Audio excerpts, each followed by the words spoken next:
Roman is the biggest bad guy character in professional wrestling. When's the last time you got laid? French Toast is the exchange student that you have like a 3-week affair with. Like, we can see that you don't have pants on. Can we tell the truth about Dusty sooner or later? Bro, less people wanted that than are currently watching our stream.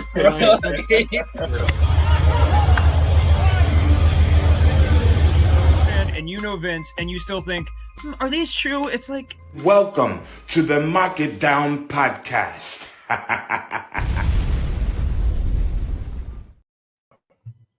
Hello, everybody, and welcome to another edition of the Mark It Down podcast. My name is Nick Cummings, joined this week by James Jasanti, back here once again to review AEW Dynamite, now with slightly better lighting because I remember to turn the brightness up on my laptop. Yay! Tonight's show is actually in Bridgeport, Connecticut. For those of you who might remember, I went to an episode of Dynamite in Bridgeport a few years back, and this one was just as bad as that one was. Right? All right, I'm not crazy, right? No, it wasn't the greatest episode. Absolutely nothing of note happened with the exception of the title of this episode, which is House of Black got a shot at Full Gear. That's about it. So, nothing else happened. There was an interesting development in one story. Ah, yes. Something that I wasn't expecting, and I'm happy they did. But I agree with you. Nothing major happened on this show for a show that went like 10 minutes over. Yeah. And that's not to say like there wasn't some good wrestling on this show. I thought we had great wrestling. Matches. Yeah. Great wrestling. And I enjoyed the segments. It's just 2 weeks out from a major pay-per-view, you would think one of the big four, actually, I would say, for AEW, you'd think a little bit more would happen, but it didn't. You would hope. Well, I mean, I still don't understand why they run Bridgeport anyway. As much as I love that arena, I practically grew up in that arena. It does not draw. I could tell tonight looking around, I was like, yeah, it's about the same amount of people there were last time. So they keep running it, whatever. Maybe they got to get through the contract, but I don't get it. It's not Stanford, as we learned. I mean, I don't want to complain about them coming somewhere locally for us, because I feel like obviously we know Chicago gets everything. We know that the West Coast tends to get a good bit, and Southeast tends to get a good bit.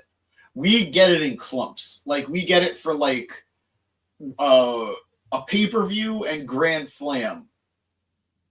And then maybe another event scattered at a different point in the year.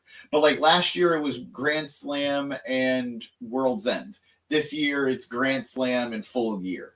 And it's like, we're here. We would love to see you most of the year. Yeah, we try. I think we had a Grand Slam and Full Gear once before as well, along with that Dynamite in Bridgeport. And then they ran, Rampage, there we go, the night before at the Prudential Center, the night before the pay-per-view. So, I don't know. Like I said, we're getting a little off track to start the show. Hooray, we don't go on tangents. But just an interesting thing that they keep running Bridgeport. I love it there, but they just don't draw over there, and we'll see if they continue to do that in the future. Anyway, let's get into the actual fucking show. As we started off with Switchblade Jay White and Juice Robinson facing off against Hangman Adam Page and Christian Cage in a bit of a mishmash tag match. Try saying that 6 times fast. Obviously, Page and Christian have their, I don't want to say beefs, but they certainly aren't friends. And King Switch and Juice were obviously trying to get back at these two idiots for their transgressions. A few minutes into the match, we had Christian send Juice to the outside, and he was distracting the referee, and that allowed Nick Wayne to start to set up to hit Juice with something, but Hook then came through the crowd and came up behind Nick Wayne and put him in a chokehold, dragging him over the barricade, and then the two crawled out into the concourse, while Kip decided to stay at ringside, continuing to hold Christian's contract for an anytime, anywhere title match. Throughout the match, we had Jay White making a point to attack Hangman's legs, particularly the bad one, as that's something they've been building up towards a lot as we get near to their match at Full Gear. And White was very happy to dish out multiple Dragon Screw leg lips and use the ropes to try to injure Hangman's leg further. A little bit later in the match, Hangman and White traded a couple of finisher attempts with Jay trying to hit a Blade Runner onto Christian, and then he had to abandon that because Hangman came in with a buckshot, so White went to counter it, and then Hangman was tagged by Juice. White then hit a couple of cutthroat suplexes onto Christian and then Hangman, and Christian had gotten himself to the outside. So when White was trying to line up Hangman, I think again for a Blade Runner, Christian pulled him to the outside and then got hit with a Blade Runner of his own for his troubles right into the barricade. However, back in the ring, Juice was taking it to Hangman and went for the Juice's loose, but Hangman counter and got Juice up for a dead eye. However, Juice was able to roll through and got Paige into a picking predicament, but Mother Wayne had hopped up onto the apron and distracted the referee, and by the time he had finally turned around like 6 seconds later, Hangman was able to kick out at 2. Mother Wayne then again distracted the referee, and Juice is sent to the other side of the ring, where Kip straight up bashed him in the head with that contract. They put a serious dent in the damn thing, and that allowed Hangman to grab Juice, hit him with the dead eye for the win. After the match, White grabbed a chair and challenged everyone to go after him, but the heels were way too smart to do that, and they all decided to leave. So, James, solid opening match. I was surprised this was the opening match, but it got some good heat. I think, we continued the storyline of Hangman's legs, I think was probably the biggest thing that came from this. And also, too, we see that Kip is quickly paying dividends as a member of the patriarchy, whereas Nick was the one who was dragged away by Hook, and that's still going on there as well, as it seems that Nick is slowly falling down the ladder of love in Christian's family. Yeah. But other than that, I enjoyed the match. It was, it's one of those all these guys are good matches, so it was going to be pretty good match. I did actually particularly like the part where Hangman and Juice almost fucked up on the top rope, and they were able to save it. Yeah. But other than that, just solid match. Nothing to write home about, but still pretty good. I think the takeaway here is, man, I am just so happy Jay White's a babyface. He's working so well as a babyface, in my opinion. His moveset, shockingly, it works very well for a heel, but it can be, when he decides to amp it up, it works well as a babyface moveset as well. So I got a good whiff of that tonight on this show. Juice is just perfect, right? I no notes for this man. In life, really. I think he's killing it. I'm so glad that he's back. He was so missed. I hope that they find stuff for him to do and he's not just Jay White's sidekick. Because this match, I don't want to say he carried, because that's not fair. There were, like you said, 4 extremely talented men. But Juice was there for some of the most fun parts of the match, in my opinion. And he was integral so much to the finish, obviously. But yeah, he got El Kabonged. So, so I want more for him. Christian just is ultimately the biggest wild card in the whole thing, because we know that title shot is coming eventually. And I really feel like the Hangman leg thing is going to turn out to be a big old nothing. I think he's duping us. Red herring? Yeah, I think so. I think it's a big old red herring, and I think we're going to be really surprised when Jay goes for it and Hangman is fine. One other little note that I want to talk about with these characters, because again, you brought up Kip Sabian being like the new golden child and Nick Wayne being pulled out by Hook. Nick Wayne actually had a moment of revenge on Saturday's Collision, I believe it was, where he got revenge against a name we don't see that often in AEW anymore, AR Fox. Right. AR Fox, of course, at one point in time, having aligned himself with Swerve Strickland and attacking Nick Wayne before he had joined the patriarchy, leaving him a bloody mess in his family's gym. Nick Wayne getting revenge on AR Fox this weekend on Collision, stapling a picture of AR Fox's deceased family member. I think it was his father. I would imagine it is. Well, no, because I remember at one point his grandmother died, so I wasn't entirely sure. But stapling a picture of his family to his face. And it felt like a very powerful moment for a character that is a heel. So I'm really wondering how quickly they're going to progress this story.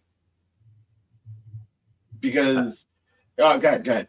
I was saying, I don't know. I actually don't know. It's interesting because Nick has been with Christian for a while now, but I don't know if he's been there long enough to maybe go out on his own yet. So I guess we'll see what happens.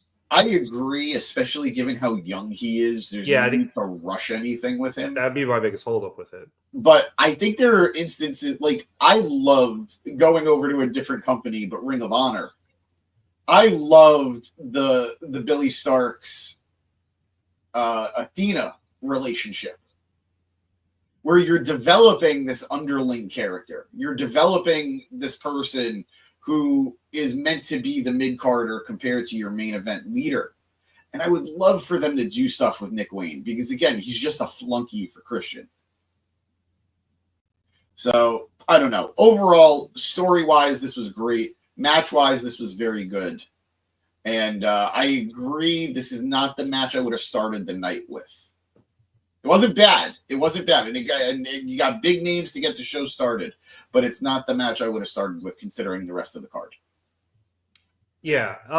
I did find it funny, though, when they were talking about Nick and Kip and this whole new dynamic within the patriarchy, that Nigel on commentary was like, no, he's just pitting them against each other. Come on, Tony, don't you pitch your children against each other? Shivani's like, no, of course I don't. And Nigel's like, well, you have a favorite, don't you? Nigel's like, no, I don't have a favorite. He goes, you're absolutely lying.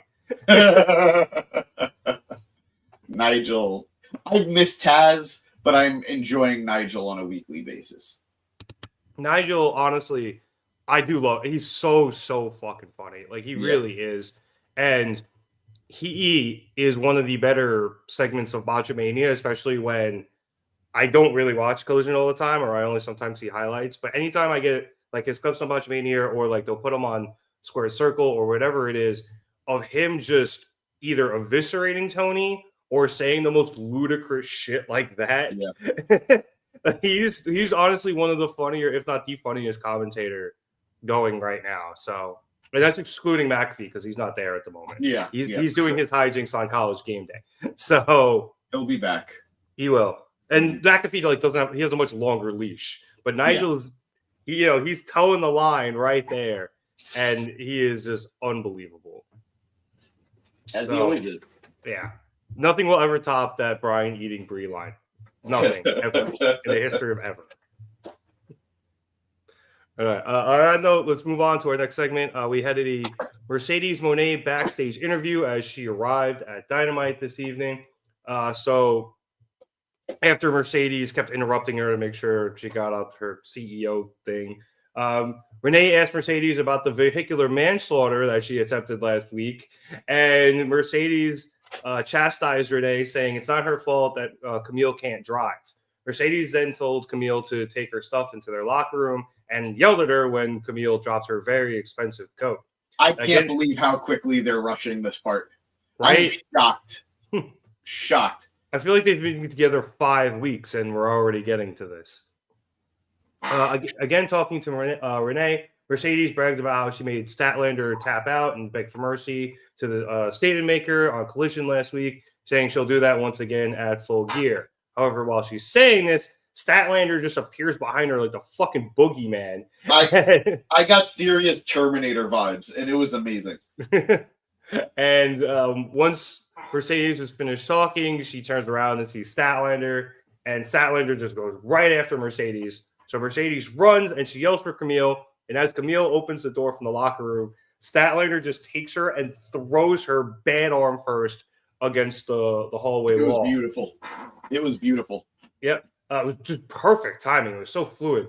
Stat then chased Monae down the hallway, and Monae tried to ambush her at a doorway.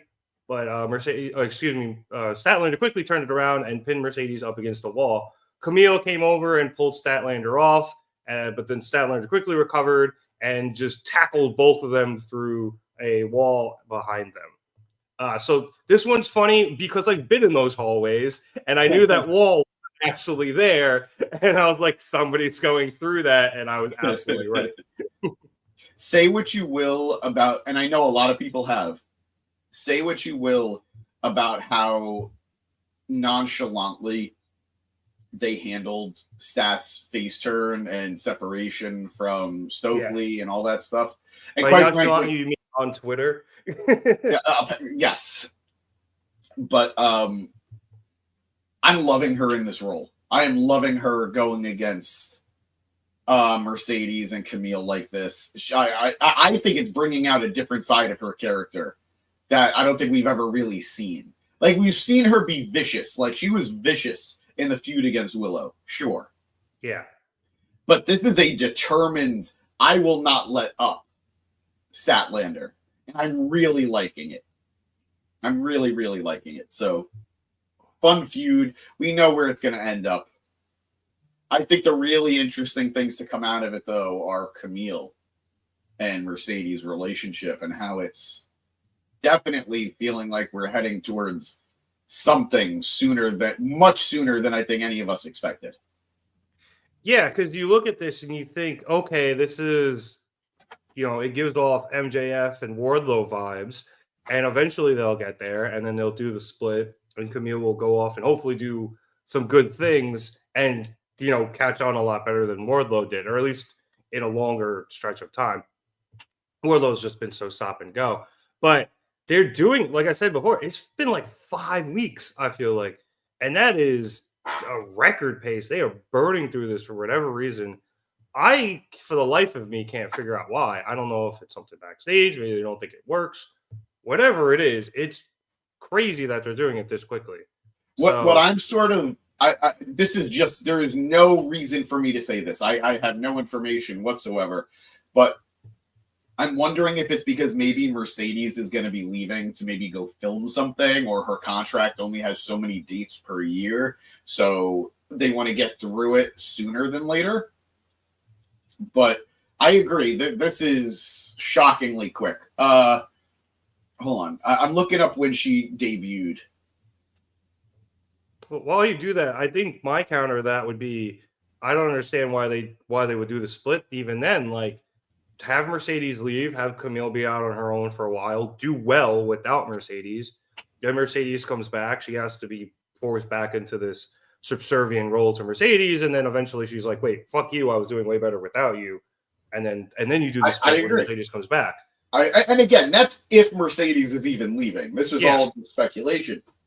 I'm going to ask you right now. You said 5 weeks that you feel like this. Give me your final guess. How long do you think Camille has been with Mercedes? Man, when did she show up? Maybe it was 2 months. I feel like it's 2 months tops. All right. Because I don't think she was at All In. You tell me when you're ready, and I'll tell you. I'm gonna go 2 months. Although my concept of time is always terrible. Camille debuted joining Mercedes in July. Damn. Right? That's crazy. That's crazy. It does not feel like it at all. So it's 4 months-ish. Yeah. Well, I'm dumb. No. I mean, I think it speaks to how it doesn't feel like they've accomplished anything as a unit. Right, yeah, right. They've done nothing. They really haven't. I mean, I know Mercedes has the 2 titles and she has kept the 2 titles. At least I think she still has both. But like, you would think they would have to fight some tag matches together or something. Like, they haven't done anything, like you said, as a unit. Camille's just kind of been window dressing almost for Mercedes. And then she won a few matches, lost that one to Statlander, which now is leading to this TBS championship match, and Mercedes is just done with her. So, I don't know. It doesn't make a lot of sense to me. I would think you would much rather go a route like MJF or even like Christian and Luchasaurus, when they were together, and hopefully Luchasaurus is doing well. I know we haven't really gotten any updates lately, but just something of that ilk where at least like they're accomplishing things together, and then eventually, because Mercedes keeps taking all the glory, and eventually Camille's realizing how much of a, in this case, a bitch she's being, then you start making the split. But it's one thing. She lost the match to Statlander. That's it. And all of a sudden now Mercedes is done with her. Like, it's weird that they're speed running this, and it's weird the way they're doing it. All right. After that, we went back into the ring for an interview with Will Ospreay, who made his grand return last week. Oi. 3 weeks. So Will comes down, and Shivani asks Ospreay his feelings about Fletcher joining the Don Callis family. And Will says that he really needs some answers right now, so he asks Shivani to leave the ring so they can call Kyle out. Shivani's like, thanks, dude. I will definitely do that so I don't get punched in the face. So Fletcher comes out and he says that Don and the family begged him not to come out by himself, but he had to prove that he wasn't a coward, unlike Will, who didn't show up when Kyle called him out a few weeks ago, opting instead to lie in bed and do nothing. However, the family isn't too far behind, so Ospreay can't lay a hand on him. But as Fletcher is entering the ring, Ospreay tells him to take whatever he has out of his back pocket, saying he's been in Don Callis family meetings before. He knows he's got something. And Kyle pulls out the screwdriver and tosses it at Ospreay. And then Ospreay takes it and expertly throws it into the ring mat on the outside that it gets stuck. I don't know if he was trying to do that, but it was like, like when an assassin just picks up a knife and throws it at the wall without like trying. He literally can't do anything poorly. It was Mr. Perfect-esque. Yeah. Where like he's not even trying to do something and just does it perfectly because he's the best. Anyway, Ospreay then starts running down their shared history together, everything with the pandemic and them living together. And he even says that Kyle knows where he lives and knows where his kid goes to school because they picked his kid up together. And Ospreay says this frightens the missus. So Ospreay just wants some answers from Kyle to make sure this is all going to be hopefully just a professional rivalry, I guess, instead of a personal one. He hit you with a screwdriver. Yeah, but there's a difference between keeping in the ring and, something being so personal that it affects the family. Anyway, Fletcher again complains, and he literally just repeated himself from the other week, which is really did. He again complains about Ospreay being selfish and taking all of the credit, saying that Don opens his eyes to this, that Will tried to keep him under his thumb and create a Will Ospreay clone. And Kyle calls him a hypocrite, saying that what he did to Ospreay is the same thing that Ospreay did to Omega and Okada. Ospreay calls Fletcher out for this, saying that while he's calling Will a hypocrite while doing the same thing as him, is he an Ospreay clone or is he not an Ospreay clone? I love this line. I love this from Will so much. Yeah, I butchered it. I'm sorry. No. You nailed the gist of it because, quite frankly, I think the two of them kind of stumbled on it themselves. So I think you did a good job. Yeah, but it was a really good line that the fact that like Will's like, you're calling me a hypocrite, dude. You're literally being contradictory to yourself. Will then says at least he was a multi-time champion when he did those things to Omega and Okada, as he's owning up to doing those things, whereas Kyle has done sod all on his all. And Will gets in his face and asks him, what have you done? Not, Undisputed Kingdom, not Aussie Open, you. And the answer is, of course, nothing. Fletcher then says what he's going to do now is beat Will Ospreay, because, it's just a loser answer, and challenges him to a match in full gear. Ospreay laughs at him, kind of like that, saying that's clearly all Kyle ever wanted out of this, a singles pay-per-view match with the man they call Mr. Pay-Per-View, which was also kind of a loser thing to say. But Will accepts the challenge. Will then says Fletcher's got another thing coming, though, because when he was watching Kyle shave his head the other week, his son was holding his hand, and he didn't feel it for 5 minutes because of the damage Fletcher did with the Tiger Driver.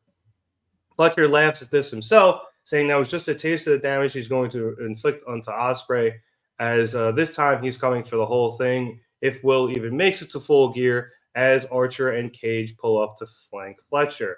Ospreay backs up a little, laughing that Fletcher has bossed some friends, saying that he's got friends of his own, and he waves in Mark Davis and Powerhouse Hobbs. Ospreay is they're going to asked if they're going to stand around or if they're going to fight, cursing somewhere in the middle there, but it got dropped. And then he just tosses the mic and runs right at Fletcher, and the brawl is on.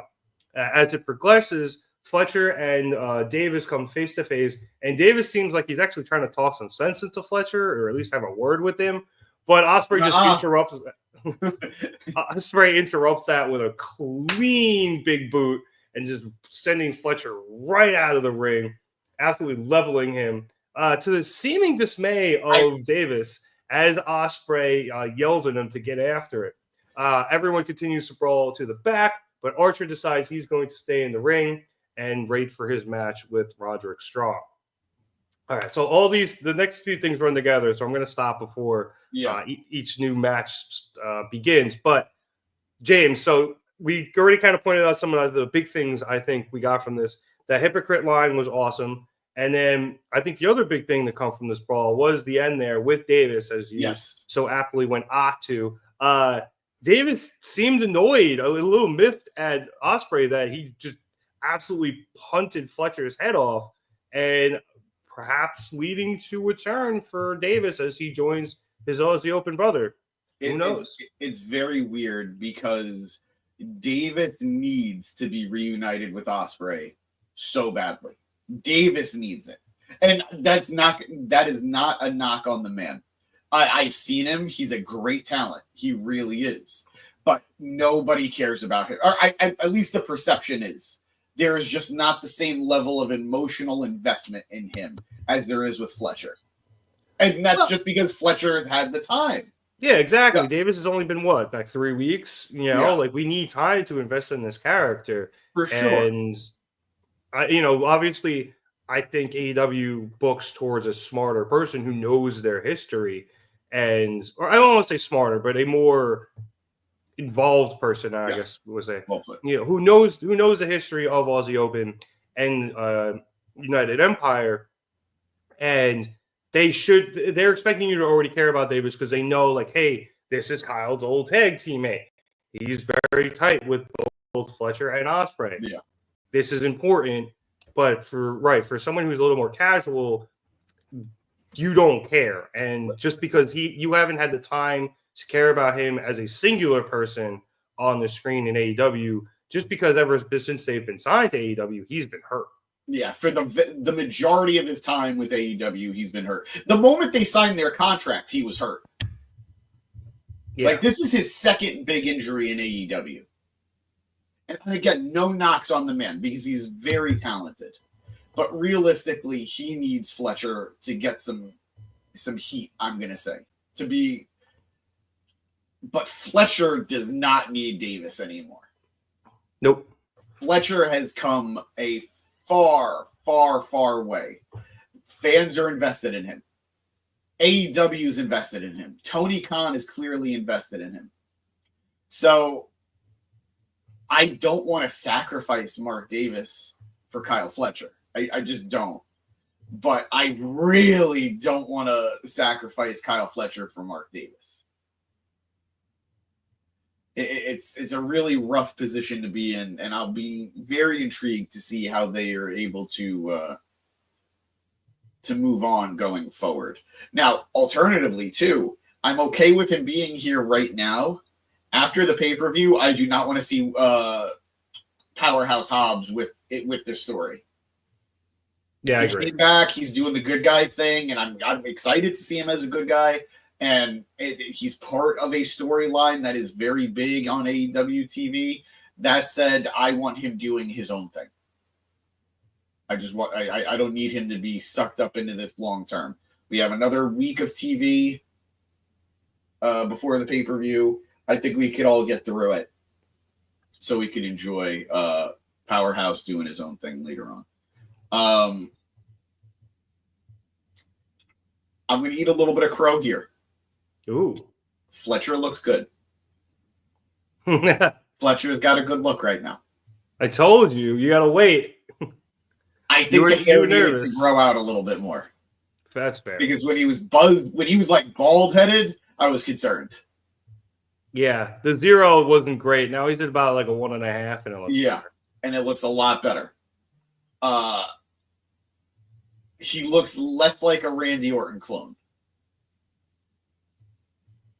A little less. A lot of clones with him, huh? You look Yeah, right? like an Osprey clone and an Orton clone. I also got. I don't think I fully realized how much shorter Ospreay is than Fletcher until tonight. Like Ospreay carries himself like this mega star, so he feels bigger than he actually is. But Fletcher was towering over him. Yeah. So very interesting. I am rooting for literally every man in this feud. I am rooting for Ospreay. I am rooting for Fletcher. I'm rooting for Davis. I'm rooting for Hobbs. Obviously, they're not as important, but I'm rooting for Archer. I'm rooting for even Brian Cage. So I've been enjoying this storyline weekly. Wait, what's wrong? Why are you surprised that I'm rooting for Brian Cage? No, I'm not surprised. You're leaving out a major member of the family. Well, he's not really part of this storyline. Takeshita, of course. Like, he was involved in... He's got his own storyline, and he had his own different matchup tonight. But yes, I'm rooting for everybody involved, except for Don Callis. Piece of shit. Fuck Don. Fuck Don. Yeah, but I'm with you. Yeah, I hope, there isn't a person in this feud I dislike. So, hopefully Davis can, figure out his way and whatever he ends up doing. And, he doesn't become Jannetty, which I really hope. I don't want to happen, but... The Magic 8 Ball is not looking too positive. So. Yeah, hey, look, he needs time. We'll see where this feud goes. He does. And then, AEW can hopefully do a good job of getting people invested in him, depending on what his storylines are. So, yes. Whether that's with Will, with Kyle, or with neither of them, we'll see where he ends up going. All right, let's move on into what became the next segment as Archer was waiting for Roderick Strong in the ring following the brawl. Roddy's music then hit, so Archer decided to meet him at the entranceway and attacked him near the tunnel with the kendo stick, and that officially started this Falls Count Anywhere match. Kind of a dick move that Roddy got a Falls Count Anywhere match to make it to the triple threat against MJF at Full Gear, and Cole just got a straight-up match. Feel like one of those was a little more difficult, but Roddy got the short end of the stick. I'm going to say, too, wait, you think Roddy got the short end of the stick? Well, because he was in a Falls Count Anywhere match against Archer, I feel like for sure, but like harder match. He also had the benefit of having his team be there to help him. Spoilers. I guess that's straightly true. Yeah, I mean, look, like on paper, he got the short end of the stick. In retrospect, Adam did.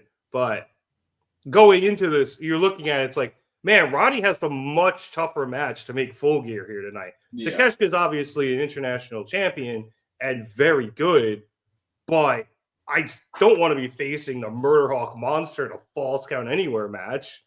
That seems insane. Everybody dies. I hope we don't lose that music now that he's in the family. I know. It was such good music. Anyway, as we came out of the commercial, the two were brawling on the floor in and around the crowd, and Cage eventually came out to help Archer, and the two were setting up for their chokeslam powerbomb combo when Matt Taven and Mike Bennett came out to even the odds, as James mentioned, with Bennett and Cage brawling away from the fight. Archer then tossed Roddy over the hockey wall and into a seat well.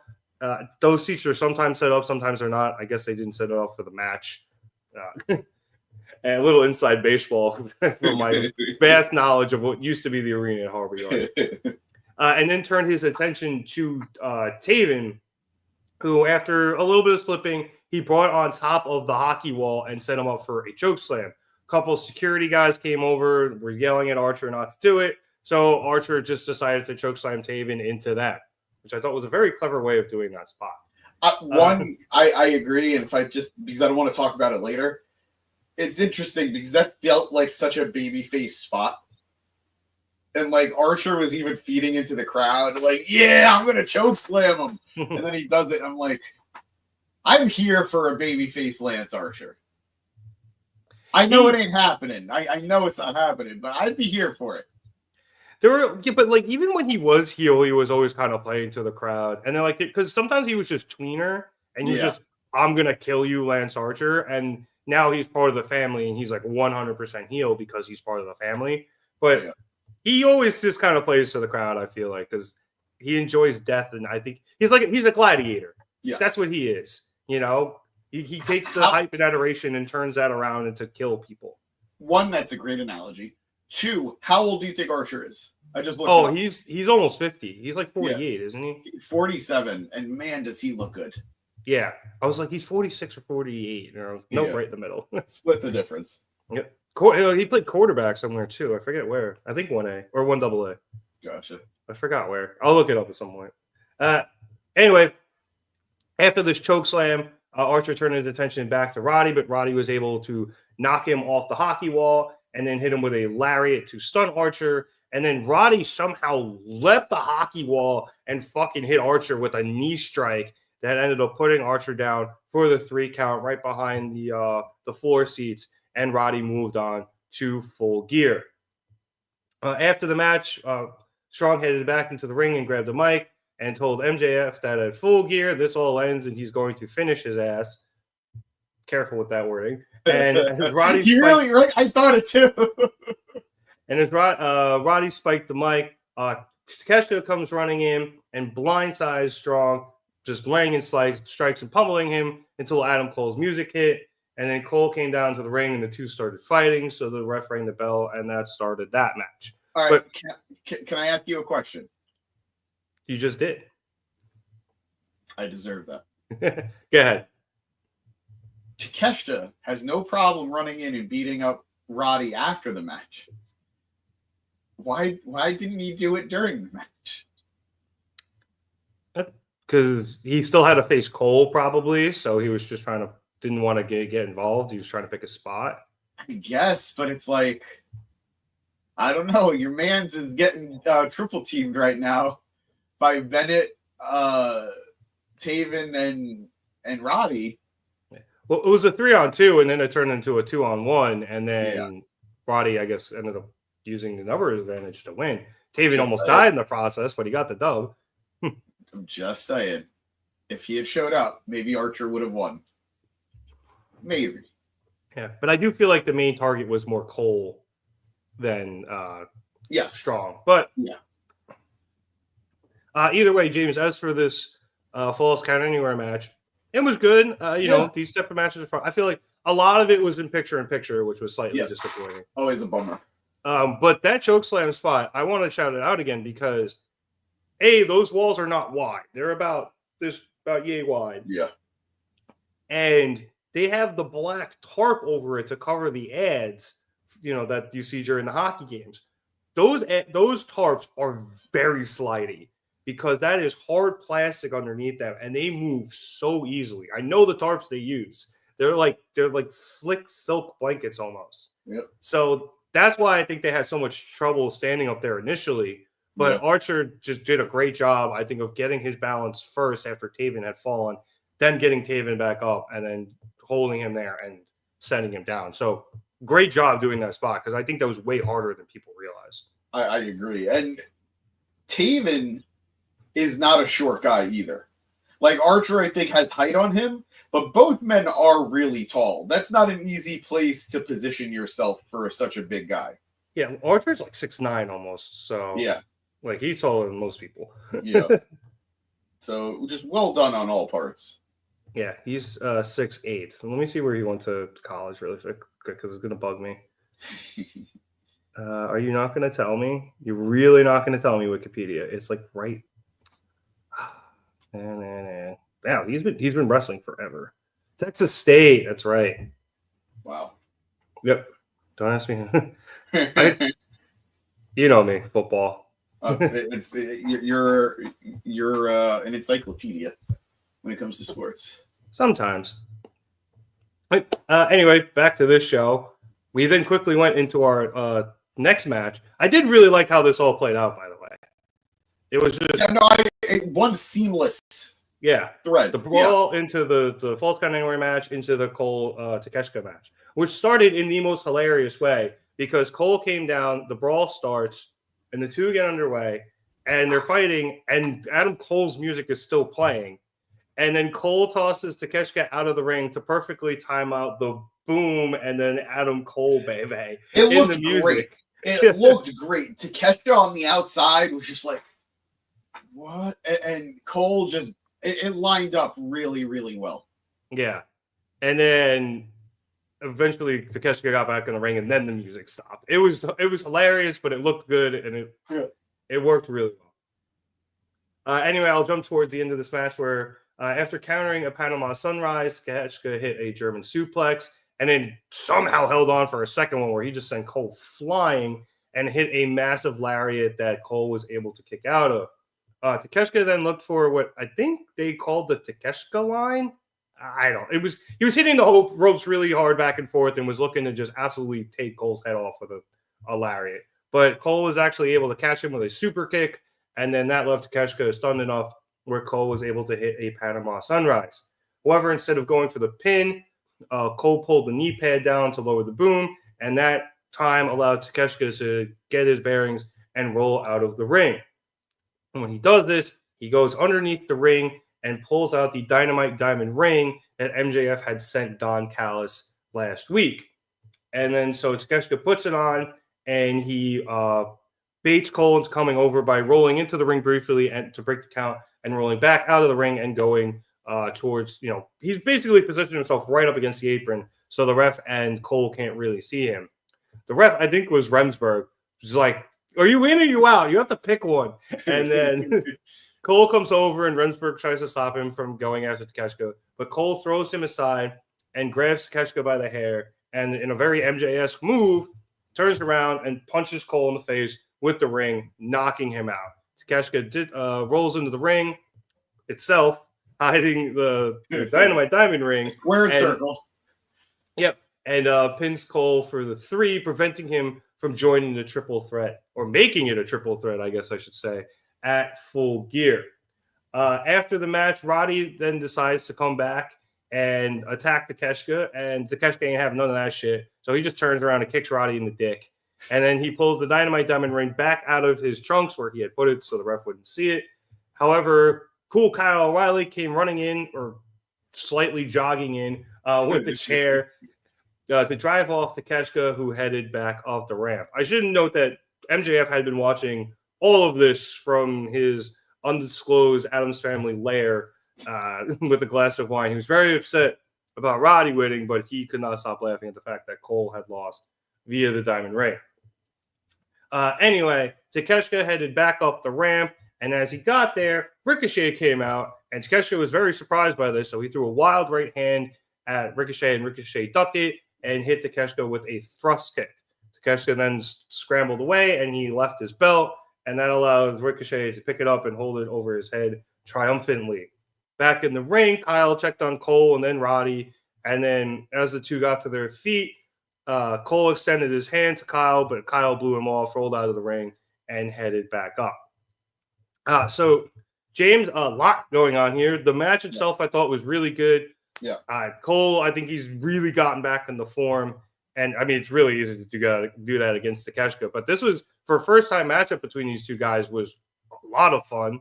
I really liked it. I hope I get more of these pay-per-view level matches of this because it was great. And then you got some, I think, really good progression here. But the most important thing being Adam Cole lost, baby. Yep. The triple threat we were all expected is no longer to be. And instead, we're just getting MJF versus Roddy straight up. AEW and Cole were in a very weird position because I think it's fair to say his return has been lukewarm at best. A lot of the crowd's not super into it because of the storyline and the explanation given for Cole's face turn with MJF. And Takeshita is a very beloved superstar. For a heel, the fans love him. It's my guy. I do not blame you. He's awesome. But they were in a very weird position now because it wouldn't feel right for Takeshita, the international champion, to eat a loss, to feed another storyline. But how do you not have Adam Cole at this pay-per-view? Like, I think it was the right move to have Adam Cole lose to Takeshita. But is it the right move for the pay-per-view? Because now, as someone who's most likely going to be at Full Gear, and no matter the capacity, I will be. Did you get your ticket? I did. Spoiler alert. Damn. You were going media. Well, We don't know though. We don't know though. Well, I might need to know which section you're in. I will handle that offline so people don't come find us. Hi, stalkers. But what's the word? Is Roderick Strong MJF the match we want to see at Full Gear? I don't know. I'm sure it'll be good. Yeah, I'm sure it'll be good. But is that a pay-per-view match or is that like a Dynamite match? That feels like a Dynamite match to me. It does feel more like a Dynamite match, but I guess you're right. They did kind of book themselves into this corner here because when they booked this last week, I was like, wow, they're really going to have their international champion lose. That's wild. Because I think everyone just kind of assumed that Cole and Roddy and MJF was going to be the triple threat, and then Roddy turns on Cole there. Or maybe you even have, Roddy lose, and then he doesn't get it, and Cole gets the shot, and it causes animosity, and eventually Roddy turns. But now Roddy has the shot, and Cole doesn't. And it's like, well, where the hell is this going? So it's kind of refreshing that it's keeping me guessing, and this wasn't very predictable. But you're right. Like, it is obviously now a pay-per-view match because it's going to happen, but it's definitely not the highest profile one. No disrespect to Roderick Strong. No, not at all. And while I said it is going to be good, I think it does sound more like a Dynamite match, even if it was a big branded Dynamite, but still more of a Dynamite match. Yeah, and more than anything, it just kind of means this Adam Cole MJF storyline is going to continue, and I think both men are better suited away from each other at this point. Like, I don't know anybody is super into this storyline, and that's a shame because of all the equity and all the time that they had put into it initially. But I think the longer these two men are associated, the more they're going to be hurting each other in the long run. So, just a weird move. Weird move. Refreshing move, but a weird one. Yeah, I agree. And especially considering I thought this was something they were going to speed run.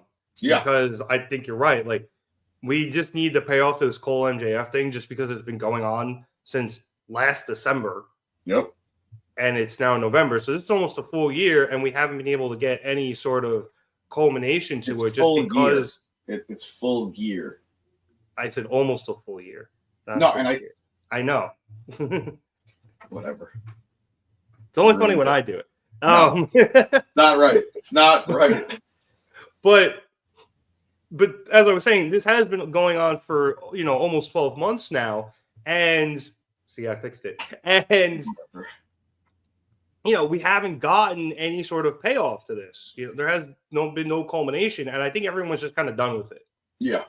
And it should be something where they just give us the finish and get out of it. Because like you said, I think these two guys need to be away from each other at this point. And I'm more interested in what's going on with the dynamic with Roddy and Cole with Cool Kyle than anything. I want to see, are they going to reform? What are they known as here? The Undisputed. At one point, it was the Undisputed Elite. But then, they never really called themselves anything because they just immediately joined up with the Elite, I think. So yeah. Oh boy, I just know Bobby Fish is coming back. I know that's where this ends up, and I'm not ready. I mean, who knows? Maybe Cole turns heel again because we're all kind of annoyed with him. Like, who knows? That's exhausting. That sounds exhausting. Yeah. Oh, no, it absolutely does. But I don't know. I did kind of like Nigel as Kyle left was just like, see, Kyle, he's got new friends. He doesn't need these old idiots. Nigel, once again, just absolutely killing it. But yeah, and the best part about that is he's talking about a face disregarding heels favorably. Yeah, for other faces. Right. It doesn't make sense, but I love it. Yeah, but I mean, he's got a point. Now, Kyle, they've been slow building this Kyle thing, so it's been a nice undercurrent to everything else that's been going on.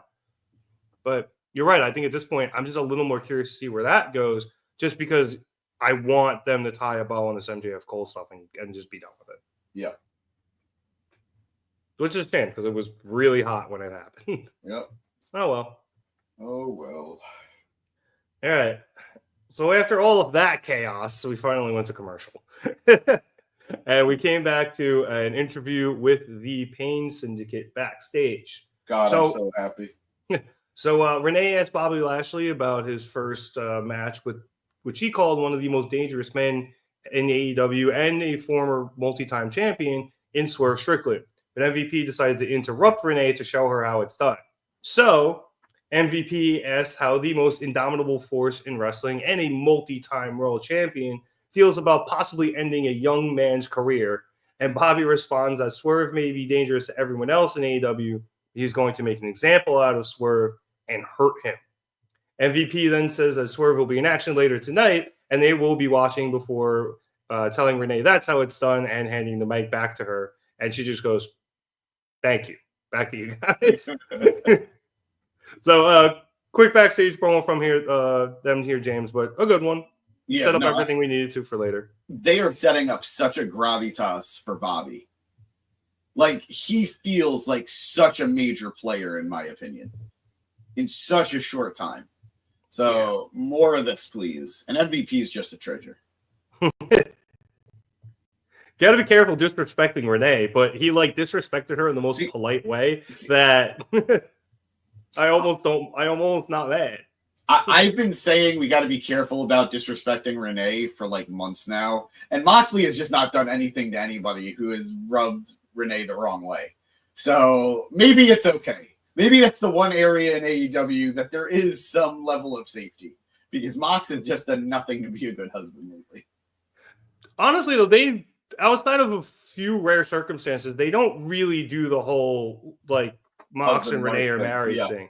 It's kind of just almost been with I think Hangman, Eddie, and I think Orange brought it up maybe once, as a joke, but other than that, for the most part, it usually doesn't come up.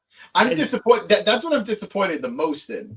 I'm sorry. I didn't mean to interrupt. Oh, no, I think we were on the same wavelength here, where Mox is obviously, and we're about to get into the Death Rider stuff in a second, so this actually works out very well. Yeah, Mox has become this even more unhinged killer, and he's attempted to murder Bryan Danielson twice, who's a very close friend of Renee. He is now attempting to kill or threatening to kill Orange Cassidy, who on screen is a very close friend of Renee. And they haven't really delved into any of that. And I get that would probably put Renee in an awkward position, on screen. But it is something I'm curious about. Yeah. It doesn't need to be anything major. It doesn't need to be a catalyst for the story in any real way.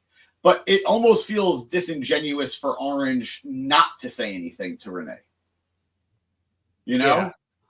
Not that I would expect him to be a dick to her in any way because that's her husband, but how do you not make a joke about it at this point? I don't know. I hope there's still some time, and I really hope they squeeze one in. Yeah. Freshly squeeze one in. Nicely done. Thank you. Yeah, even just something you're like, hey, what's up with Mox lately? He's being a dick, And she just kind of goes, yeah. It's I'm not asking you to pick sides here, but what the hell? The only time I think she ever directly got involved with anything with Mox was with Eddie, where she straight up told him, you got to fix this. You got to deal with this, blah, blah, blah. And that was it. Yeah. And then obviously with Hangman, there was the very awkward interviews they were having because Hangman and Mox were literally trying to hang each other. And Hangman was just like, I know this is awkward. Let's just do it. And then he got more and more, I guess, annoyed. Yeah, it wasn't even awkward. He just didn't want to do them. Yeah. Because it was him slowly starting to become unhinged and become the Hangman we have now. That lunatic fringe Hangman Adam Page. I do believe that's copyrighted. Anyway, speaking of Moxley, we were getting into a Death Rider in-ring promo, which was billed as John Moxley takes over the SuperStation. Very underwhelming. Oh, yes. I'm not even whelmed. It was just completely underwhelming. Yep. I mean, the promo itself was good, but I thought Mox, I mean, they're in Bridgeport, but I thought he was going to like be in Atlanta or like try to take the trucks or something. Yeah. But nah, he just cut a promo and they jumped JD Vance. And that was, or not JD Vance, JD Drake, Wow. excuse me. Would have been nice if they did the first one, but don't come after me, Secret Service. It's a joke. Anyway, as I was saying, so they actually kind of interrupted the show with the fact that Wheeler and Claudio were jumping Drake with a chair and dragging him out to the ring. And then Moxley and Marina Shafir came down to the ring through the crowd. No Pac tonight. Not sure where he was, but whatever. Anyway, Mox says he's been thinking about Orange Cassidy the past few days, saying that Chuck Taylor is now drinking his meals through a straw, and Wheeler Yuta believes in him and his cause because Orange couldn't save either of them. But despite all of this, Orange is still as cool as a cucumber, even though his friends need him, and he has a chance of a lifetime at the AEW World Championship. So because he's honestly kind of just been so chill about it, and I guess it's grinding Mox the wrong way, Mox is going to have to make an example of Orange at Full Gear, stomping his face in so bad that his own mother doesn't recognize him, and then anybody else in the world who wants to challenge him for the title will run and hide. Mox then finishes things off by saying he has the AEW World Championship, and he has all of the power. Orange then comes out, and he is flanked by Mark Briscoe and Rocky Romero. And he comes out and says that he believes in Mox and everything he's saying, and he believes that Mox will do everything he says he will. Mox holds in his briefcase the symbol that represents himself, being orange, everyone in the company, everything that wrestling could be, and thereby holds all of the power. And while they could fight all over the building, even catering, side note, very good catering in that building, the only way to win that title is to wrestle, something that Orange is pretty good at, and despite not really wanting to, he does more than anybody else in the company. And important to note that he has beaten Moxley before when they are wrestling.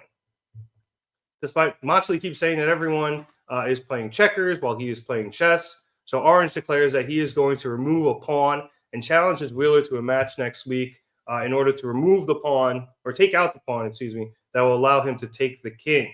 Moxley accepts the challenge on behalf of Wheeler, who is just screaming that he's nobody's pawn, saying he doesn't think Orange has the guts to take out someone like Wheeler, someone he has cared about in the past, and he delivers a message to all of Orange's friends: abandon all hope. Didn't finish that. I was a little upset. Anyway, as the Death Riders leave and they're going out towards the concourse, a masked figure jumps out of the crowd from the top of one of the tunnels and dives onto the Death Riders, and that person is revealed to be Darby Allin, because no one's stupid enough to do it other than him. All right, but can we acknowledge the pink Sting mask? So it was a Sting mask, and I'm not that colorblind. Okay. Yes, it was a pink Sting mask, and I am more than okay with this being a thing. Sting wearing Sting masks in the crowd has been one of the best running jokes in wrestling history. And now Darby doing it with a pink one is just the cherry on top of the entire thing. I'm surprised they don't sell Darby masks. I actually agree with you, but I was shocked that they didn't sell Sting masks either. Look, I love AEW. Their merch game, especially at shows, is basura. Yeah. It's bad. Yep, it really is. They do have some nice merch when they make it. They just don't make it. And for a t-shirt company, they're not getting the merch right. Yeah, they don't have a lot of t-shirts. Anyway, as friggin' Darby falls onto all the Death Riders, the conglomeration members then run from the ramp up to that area, and they all get into a brawl, and they brawl out onto the concourse. And then we go back to commentary real bit quick before cameras then catch up with the Death Riders trying to hop in their pickup truck and leave without Wheeler Yuta. Which was hilarious. And then Darby hopped into the back, I guess preventing them from leaving. I guess they were startled, and that just gives them a moment to hop through. They're willing to the door. They're willing to commit murder, but they will stop the car so they don't get stuck with a vehicular manslaughter charge. I think it was more of just it startled them because Darby came flying out of nowhere. But Claudio opened the door. Darby didn't open the door. Claudio opened the door. Darby went around to the door, so Claudio opened it, grabbed Darby, and slammed him against the truck. and then slammed him against one of the railings, and then ran him up the ramp to one of the loading bays and ran him into the loading bay door, the big metal one. And then deciding that was enough, I think he might have slammed him twice. Claudio then headed back down to the truck, and as he got in, Wheeler finally showed up and hopped into the bed, and he was like, go, go, go, and they peeled off to nowhere because that parking lot's too small to peel off anywhere too. As the conglomeration eventually caught up to them. They then went over to check on Darby, and he got up yelling at Claudio that he was still standing. So I imagine that match is coming down the pipeline. That's a good pay-per-view match. Claudio versus Darby. I am not kidding. I know exactly where they filmed that.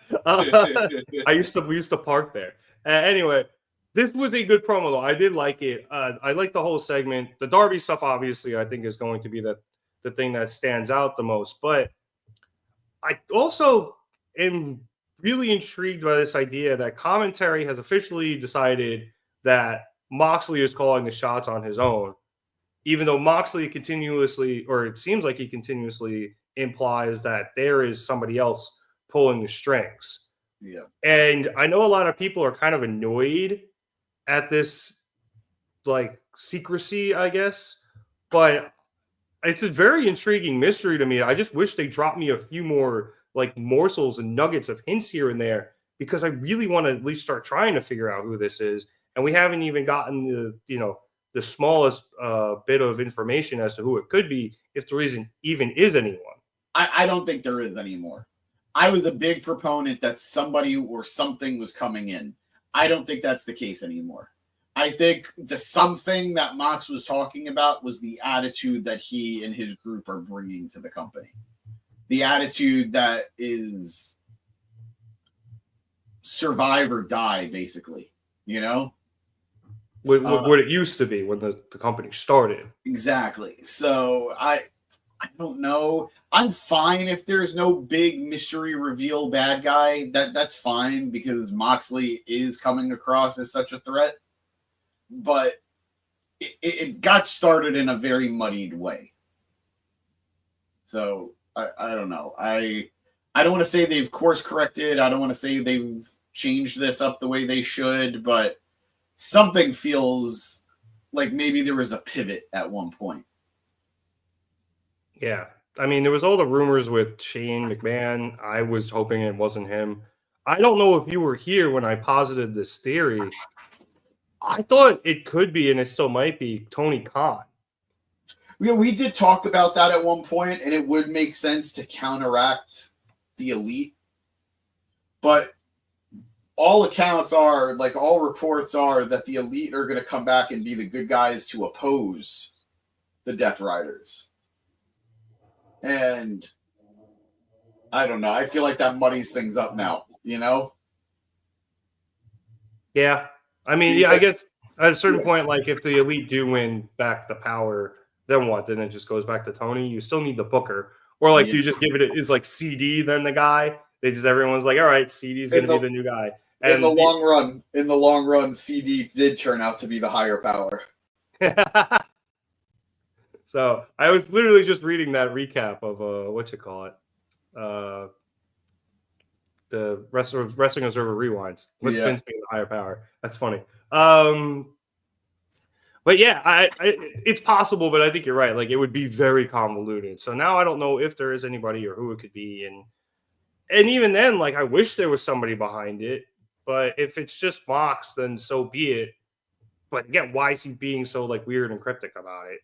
Like, you can speak in riddles, but don't speak in riddles that imply there is someone behind all of it. So that part's annoying. But Orange was good here tonight.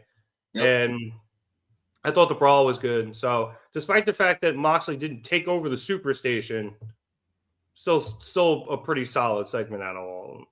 I'd agree. I really wanted to see what he was going to do. Yeah, I feel teased. I'm so unsatisfied. Never going to be satisfied. Oh, well. Speaking of unsatisfied, we went backstage with the learning tree. Oh, God. Ishii has delivered a challenged to Chris Jericho to face off for the Ring of Honor World Championship. So Renee obviously asked Jericho about that challenge and asked for some sage words from Big Bill. Jericho laughed, saying that he had known Ishii for a very long time, back when they were, I think, in the WAR promotion, I think it was, in Japan. Yeah, that's what it sounded like. Yeah, but Jericho says that he was a main eventer there, and Ishii was just a young boy who had to wash Jericho's back, which elicited quite a disgusted reaction from the crowd. Jericho then accepts the challenge, saying that their match a few years ago was one of his favorites of all time, but he has moved on to much bigger and better things than that. And he says that as Ring of Honor World Champion, he's going to invoke the passion and honor of some of the great champs of the past, just like Jay Briscoe. Brian Keith finishes things off by saying Jericho is going to kick Ishii's ass in Chicago, and then Jericho says that truer words have never been spoken. Nueve. Yep, the Nueve. Cool. It's such a stupid nickname. Yes, it is. Yes, it is.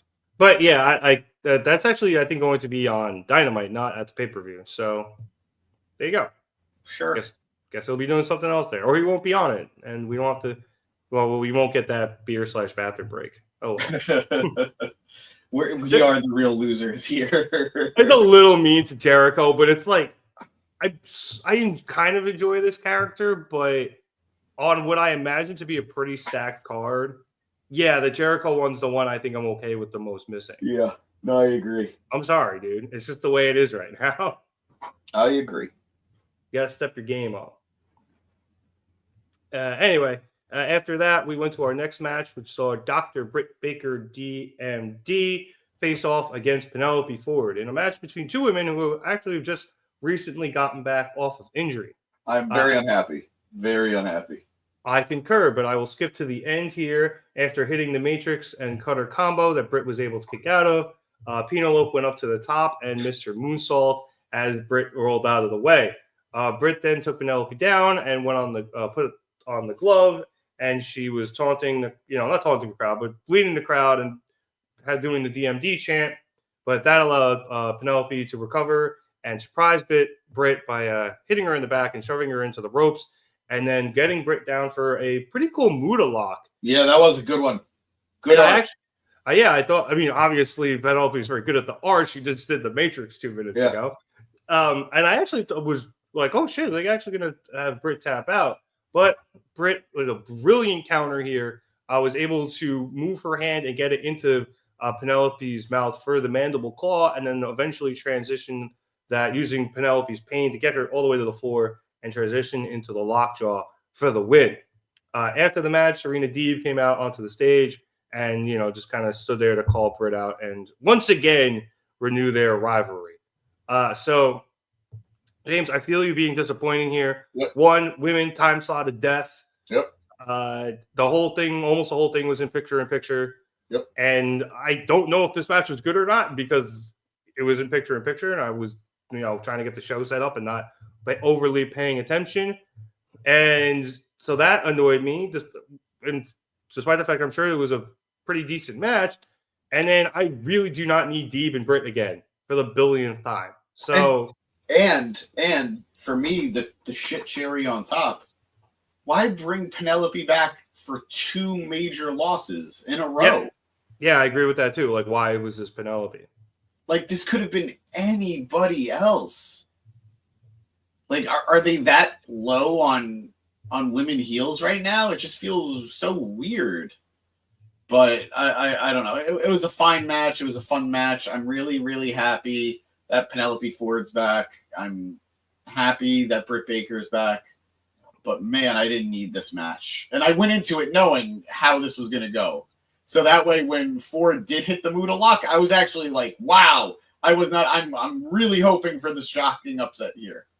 But especially because I don't think that's something we've really seen from her before. Yeah. So I was like, oh, she's bringing out this new move to win and get the upset. Because I was like, all right, Britt's probably going to win, but they just brought Ford back. Maybe they'll give her the dub and, push her because, Britt can overcome a loss. Nope.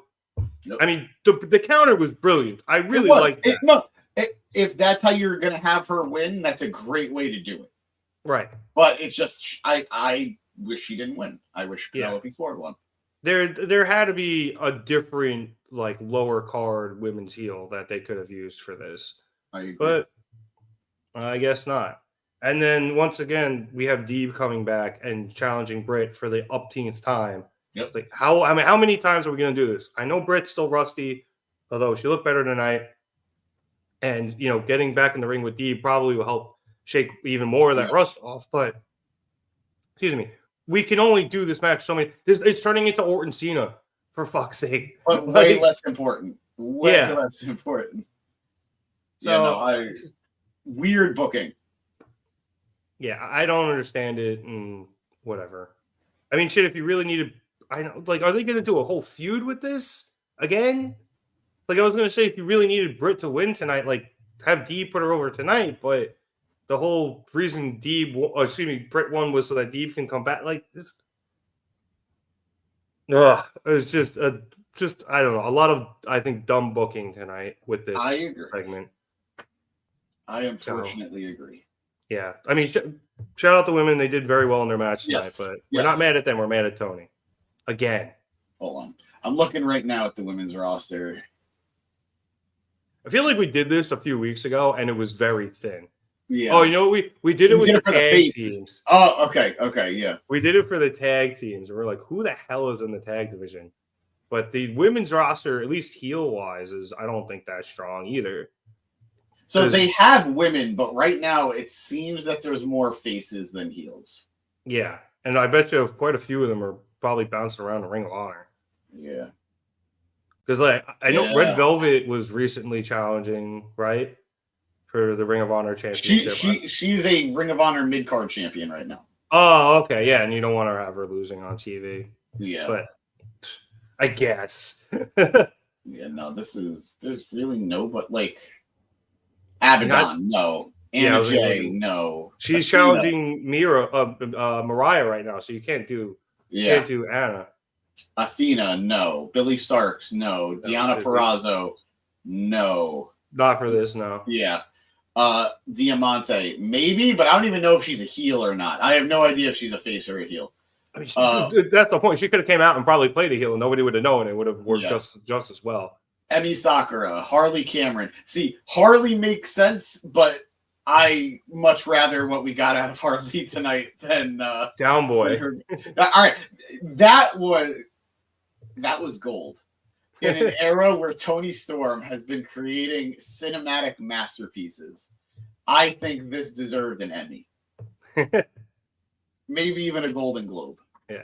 But honestly, Emi Sakura would have been a pretty decent person to have in this match instead of Penelope.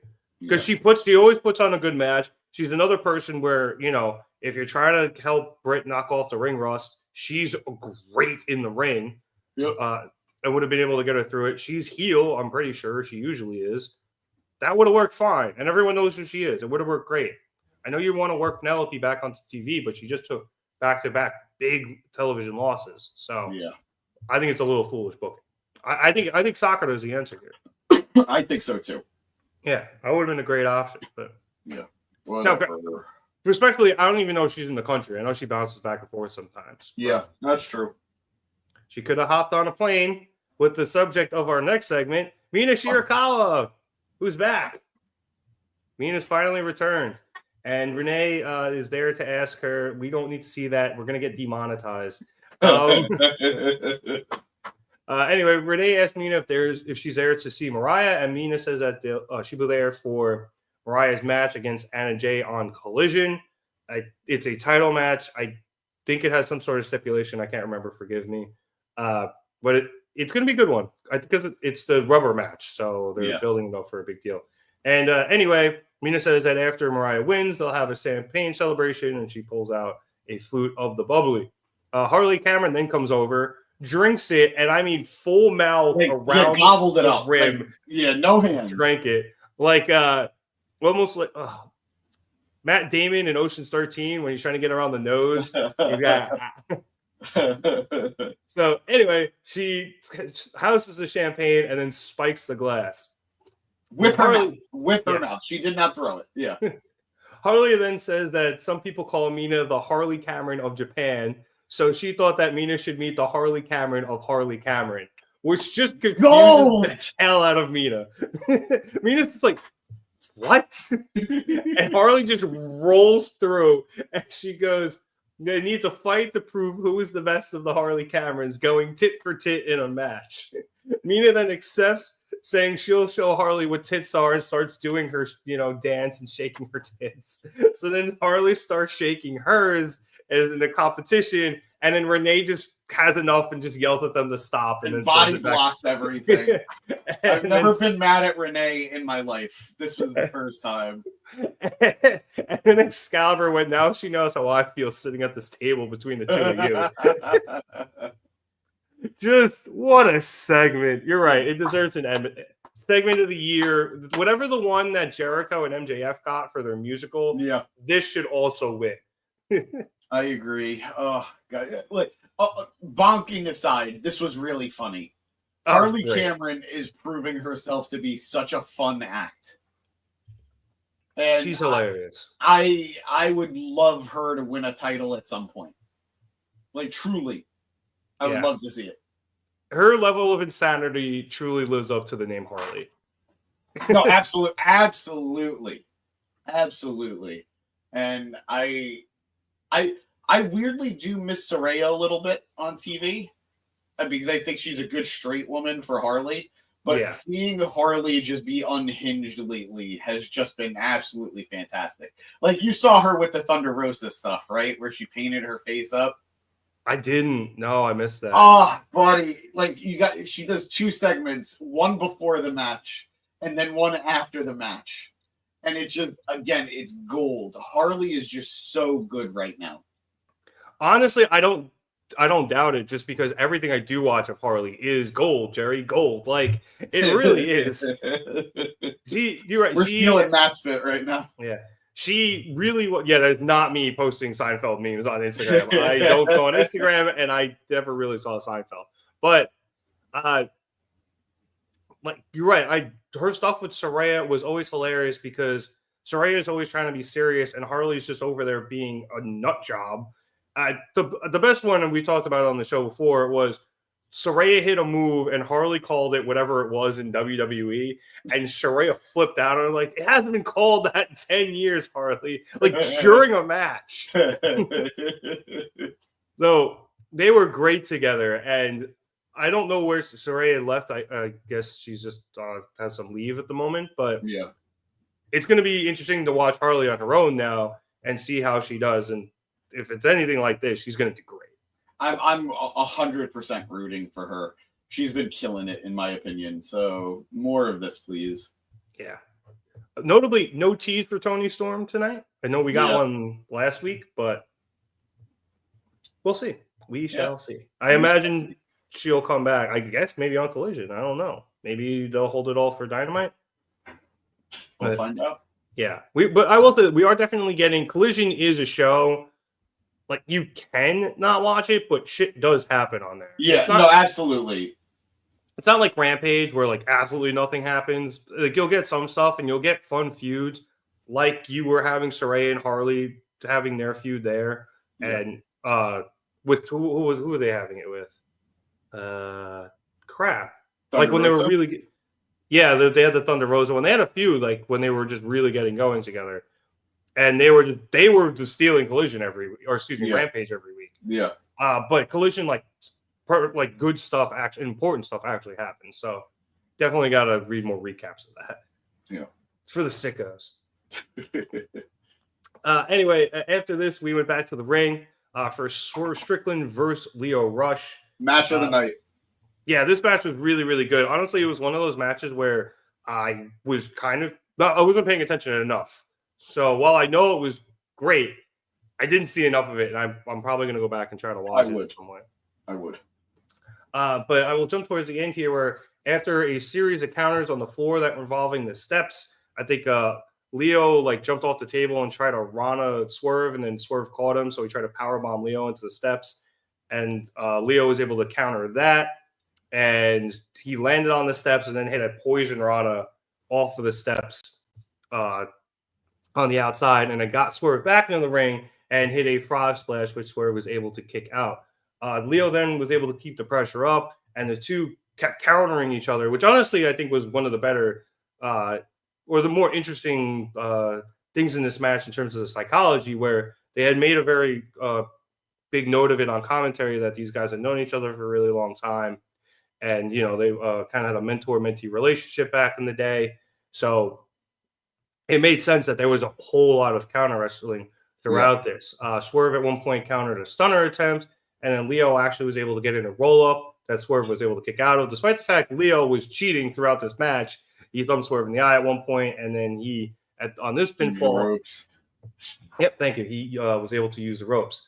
Eventually, Leo went for one last Hurricanrana off a springboard, but Swerve was able to counter this, once again catching Leo, and he hit him with the big pressure for the win.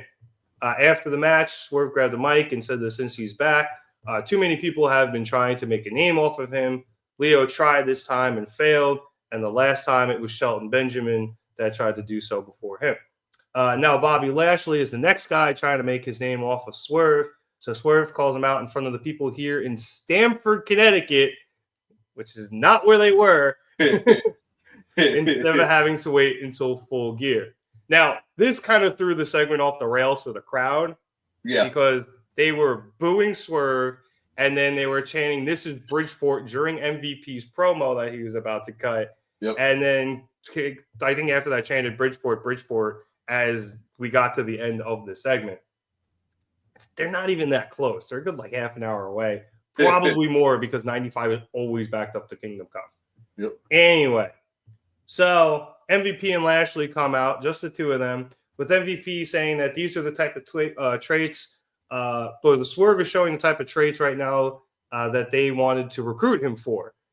However, if he wanted to fight with a member of the Hurt Syndicate, Swerve should have just called MVP and he would have set it all up. And by this point, Lashley has taken off his jacket and unbuttoned his sleeves. MVP was surprised, which is just a great addition to that. Like, he was cutting his promo and then realized that Bobby was ready for a fight, and he kind of acknowledges it. He's like, "Oh, it looks like he's ready." Yeah, I was about to say that. Okay. He's like, I'm sorry. Yeah, no, it's quite all right. Yeah, you got right into my notes there. But yeah, MVP, as James said, turned to look at Bobby like, "Oh, MVP's ready Lashley's ready for a fight now. I guess we don't have to wait 2 weeks." However, there's one thing that Swerve needs to learn that he seems to have never learned, and that the number one thing is that there is strength in numbers. And then Shelton comes in from behind and blindsides Swerve and tosses him out of the ring for Lashley, who I believe took him out with a spear. I know he just took him out. I wasn't sure if he hit him with the spear. And then picked Swerve up and tossed him into the barricade. Lashley then got Swerve into the ring as MVP grabbed Nana and held him back using his cane. And as security came down, Shelton kept them at bay, and Lashley put Swerve into the full Nelson until he tapped out. The Syndicate then went to leave, with security kind of backing up, knowing they'd get their asses kicked. So Lashley decides, while he has a second, he's going to double back and throw Nana probably into the ring post, but Nana missed, and he just fell out of the ring goofily. But James, so obviously we can start with the match here first. The match was really good. Like I said, just good counter wrestling. I'm not really surprised that we got that type of match out of these two guys. And then going back to what you said earlier about the Syndicate, they looked great here. Bobby looks like $1 million, and he has this powerful, I hate using this word because the youth destroyed it, but this powerful aura about him where, he's coming in and he just looks like a major big deal as he heads into his match with Swerve for Full Gear. I love that one. Yes, I agree. Bobby looks like $1 million. Shelton does not look like his lesser. I really appreciate that he does not look like his lesser. This feels like a power duo. And MVP feels like an excellent ringleader. So it's just great stuff from the three of these men. The match itself was great. I do highly recommend you go back and rewatch what you missed, because it's worth it. I really enjoyed it. Leo is always a treat. He's had so much stop and go in his career. A lot of it his own doing, a lot of it his own decision making. And I'm not here to criticize that at all, but he's had so much stop and go that sometimes it's easy to forget how good he is. So I was really excited for him to have this match with Swerve, and both men delivered. The finish was great, where when he caught him for that big pressure, it looked like Leo was not necessarily like fighting his way out of it, but he was doing everything he could to delay it. Yeah. And I thought that was really cool. You got the hiccups? No, I'm good. Okay. Excuse me. My, I think, only regret about this segment was that I wish that I guess because I really want Leo to join this group, I would have liked to see him be what led to Swerve getting taken out by the Syndicate. Like maybe he grabs Swerve's leg and distracts him just enough for Bobby and Shelton to take him down. Not that they would need the extra help, but more just a sign of, I want to work with you guys. I want to be with you guys. I'm giving you guys what I can. And obviously we didn't get that. And I do hope they acknowledge Leo's future. Like, I don't want it to just be, he lost, that's it. We don't acknowledge it ever. He's not part of the Pain and Hurt Syndicate. It's going to just keep happening. But I would like, whether it's like an online thing that they sometimes do after the show, or it's a segment on Dynamite or Collision in the next week or so, I would like for them to acknowledge, hey, you lost, you can't join us, or hey, you lost, but you still proved yourself, and we'll keep in touch. I would like something to acknowledge his desire to be part of it. Well, we also don't know if he has any. Like, we saw him. He does. Well, okay, I was just saying, we know he tweeted out the card that MVP left him, but I hadn't really seen anything. I know that there was something on Collision last week that set this match up. So there was maybe a I very missed good something. promo. There was a very good promo that Leo cut, and it's where he called out Swerve. Okay. And again, like you're right, it was on Collision, and he acknowledges like wanting to be with Shelton, MVP. Yeah, yep. See, Collision's worth it. Gotta watch it. Yep. And he said, "My man, Bobby Lashley."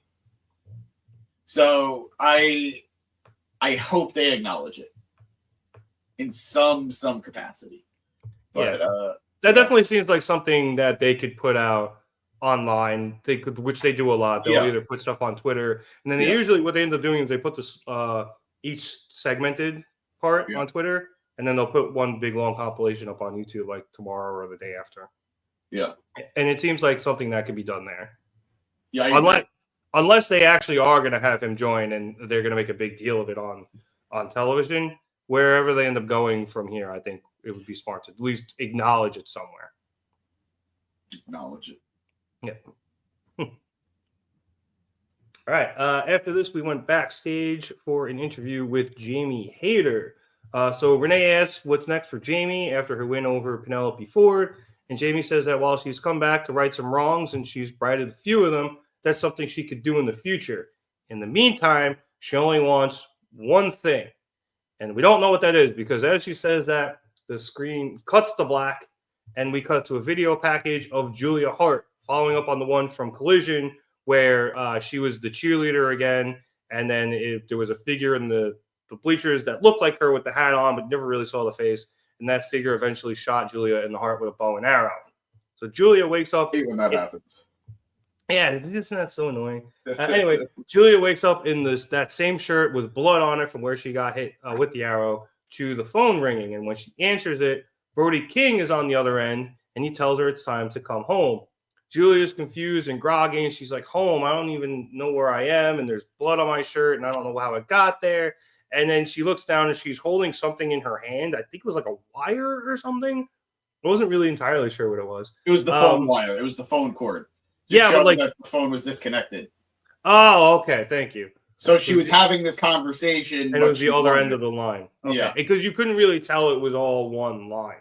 Yeah. Or at least I couldn't. But it was kind of on purpose. Like they were kind of they were manipulating the camera because she was groggy and they were trying to represent that. So I guess I just didn't get a really good look at the line being connected. Anyway, Julia slams down the phone and tries to get up. And she's still very groggy, and she heads over to the bathroom in a daze, where she splashes some water on her face, and then she flashes into the dark side of herself. Eventually, we see a montage of her donning the House of Black gear and getting the bow and arrow, and then she headed into the woods to do I don't know what. But James, this is now the second of these two vignettes. Yes. And they've both been very intriguing. I'm Julia loving comes it. back. I'm loving it. And it's no shock that someone from the House of Black is putting a lot of attention into their vignette, into their story, and to their lore. I am intrigued, though, because on some level, it makes it seem like Julia doesn't want to be this dark character. It makes it seem like her natural state is to be this cheerleader, and this dark character, this dark essence, is corrupting her. And that makes it way more sinister, in my opinion, especially because the rest of the House of Black seems to be leaning babyface right now. So I no complaints, no criticisms, but it's just raising a lot of very interesting questions to me. Well, if you think about it, when she first turns towards the House of Black, it started after she got hit with the mist. Yes. And it took a long time to get there. A long time to get there. So you can, at minimum, kind of see this idea where the mist poisoned her. So there's probably still that old self somewhere within, and there's this new House of Black Julia. Yeah. And I think now that she's making a return, maybe there's some sort of inner turmoil between the two, fighting for which one is going to be in control. And I think if that is something they're going to explore as she makes her return, I think that's going to be something that's very interesting, and I'm very excited to watch it. I agree. And she had a great run with the TBS title. Mm-hmm. I think she's positioning herself to be a good women's champion at some point.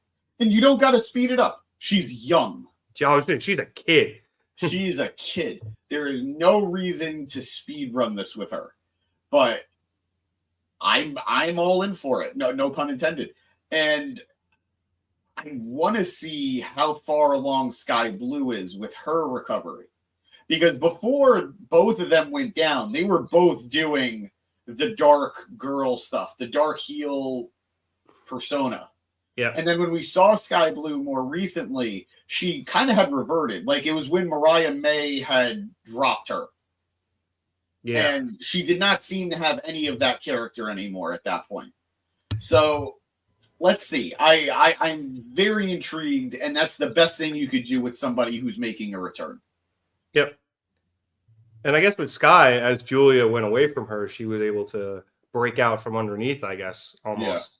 Yeah. But I think by that point, like Sky was not nearly on TV as much. Or, you know what it is? I think she was on Collision a lot. Yeah. And it was early days of Collision where they were still finding their footing. Yeah. And I don't think many people watched. So, yeah, we'll see what happens with Sky and her injury. But Julia coming back with this type of hype is awesome to me. So absolutely. I'm really excited to see what she ends up doing, both character-wise and in terms of feuds and titles and whatnot. Sky Blue did the thing with Mercedes, right? Was she the one who attacked her in the dark room? No, it was Julia. Wait, no, it was Sky. Yeah, you're right. My bad. It was Sky. Okay. Because I thought it was Julia. I was like, no, wait, Julia was her. Yeah, it was Sky. Yeah. All right. Interesting. Yeah. A lot of pieces here. Anyways, sticking with the House of Black, we head to our main event where we saw Kings of the Black Throne, still one of the greatest tag names ever, face off against FTR in a match to go to Full Gear for the Fatal 4-Way for the Tag Team Championships. I forgot to put this on the scroll, but it is the Full Gear 4-Way Contender Series. That is a mouthful. I feel bad for Justin Roberts. You're good. Anyway, Private Party was out once again to watch this match up in the VIP section between the two tunnels, even offering up champagne to the guys in the match. And Dax and Cash decided to drink some as they made their way down to the ring. A lot of champagne drinking tonight. Maybe I should go some of my own. I actually do have a bottle, a little bit of the bubbly in the fridge. The actual little bit of the bubbly? Yes. No, that cannot be good anymore. There's no way in God's green earth it's good. I think it's like the first batch. Yeah. Yeah. Ew. Yeah. Nothing's growing in it as far as I can tell. Yeah. It's been kept cold, so I know champagne doesn't age like other wines do, but I can't imagine it's bad. Yeah. I have no idea. I don't know if I'm ever gonna pop it for anything, but if I do, it's gonna be like one of those you have a little sip and then the rest goes down the drain type of things. Yeah. I don't like champagne as it is anyway. So anyway, it's fine. So we get back towards the end of the match after hitting a doomsday device on Brody, and shout out Cash for holding him up for that long. Jesus, that Brody was able to kick out of. Cash then went after Malachi, but he got sent in on the outside, but he got sent into the steps. Brody is then able to cover, and he gets the advantage in the 2-on-1 with Malachi's help, hitting a power bomb on Dax, while Black hitting moonsaults to Cash on the outside. But Dax is able to kick out because the ref got distracted by how nice the moonsault was and didn't kick out right away. I was flabbergasted by that spot. It was great because really, it is so kayfabe wise, it's so unprofessional. Yeah, and it was great. It was great. For a moment, I legitimately thought, wow, the ref just actually wasn't paying attention because he was looking outside, and then they incorporated it into the match beautifully. Yeah, and I don't know if he was looking to make sure like Malachi landed okay or whatever it was, but we're all human. Dude just did a backflip off of fucking 10 feet to the floor. 1000%, yes. Sometimes you're gonna get distracted, even if you're a professional. And it almost cost Kings of the Black Throne the match, but we'll get there. Anyway, Malachi got back into the ring, and Malachi Black got back into the ring and was setting up for the end. But Cash recovered and got back into the ring himself and sent Black to the outside. And then FTR set up for the powerplex on Brody. However, after the suplex by Dax, Brody got the knees up when Cash attempted the splash. And then Black was able to come back in and hit a stomp from the top rope onto Dax. And then Malachi dragged Brody over for the pinfall, but Dax was able to kick out because it took too much time. The two Kings of the Black Throne members then got up and attempted a Dante's Inferno, but it was countered into a Shatter Machine onto Brody. But Brody rolled out of the way from it and landed face down. So Dax had to crawl over, flip him over, which is no easy task, and then go for the pin. But Dax's pin was so close to the ropes that Malachi was able to pull him to the outside to break it up. The two then fought, and they got up onto the apron, and eventually Dax was able to throw Malachi into Cash, and then Cash got him up for the pile driver, and Dax went up to the top, and they hit the spike pile driver on the apron. I was sweating. I'm not going to lie to you. I was sweating at this point. All the men then went out onto the floor, and then friggin' Brody out of nowhere just comes over and barrels into everybody. Just tope suicida. It was como se dice tope murder. Muerta. Onto everybody, and they just took them all out. So then he grabs Dax, who's the legal man, throws him into the ring, and nails Dax with a vicious lariat, but Dax kicks out. So then Brody hits another one, and Dax kicked out again. So Brody decides he's not going to be fucking around anymore, and he takes Dax and puts him into the sleeper, and eventually Dax passes out, and the Kings of the Black Throne get the win and move on to the four-way match at Full Gear. After the match and the recovery of FTR, the two teams shook hands, and we went off the air. And that being something I think the House of Black has been doing quite a lot recently. The handshaking? Yeah. I think they're kind of at a point where, like, as long as you guys give us a good fight, we'll shake your hands. Or if you're like prissy little bitches, we're not going to. I'm telling you, great character work. 100% here for Hurt Syndicate versus House of Black. That'd be some good old gang warfare. I need it, and I'm quite frankly, I'm interested in seeing House of Black taking the fight to the BCC at this point. Death Riders, but yes, it's going to take me time. I know. I'm only correcting you to help you. I appreciate it. No, I appreciate it. But yeah, that feels very Shield Wyatt's-esque. Death Riders versus House of Black. Yes. Especially if Julia's back too, you can have like the women get involved. The only problem is there's one number off. Like the House of Black would need somebody else. Or just take Wheeler out of the equation. Poor little Wheeler. He's gonna die. And then Orange is gonna die. And it's gonna be sad. But oh well. But back to this match. I like this match, I thought, better than Swerve and Leon. Granted, I said before I didn't pay as close of attention as I should have, but this match rocked. And the crowd should have been way more into it. We did get a fight forever, I think, towards the end there.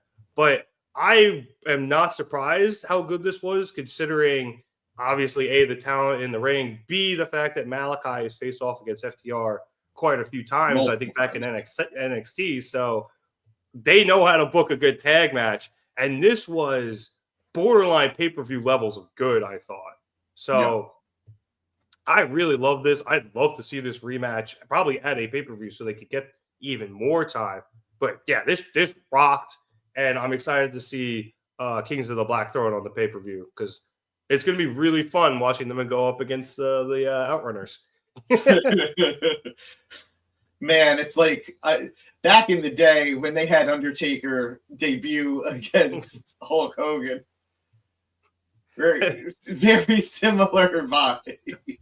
Oh, one of the best lines that one of the Outrunners gave in one of their interviews was just like, and then Mark, which I later learned his name like 30 years later. That's good shit. But yeah, no, I love this match, and I think this is a good outcome. We'll see what happens with FTR in terms of, I don't know, I've heard people say maybe they go heel just because they've been kind of stale lately, and they've kind of been aimless. They haven't really had much to do, I think, outside of doing power poses with the Outrunners. But in the short term, I'm hyped. Like I just said, hyped to see House of Black compete at Full Gear. They needed it more. Yeah. FTR needs it because, like you said, they've been very aimless. But I don't think another tag team title run at this point is what they need.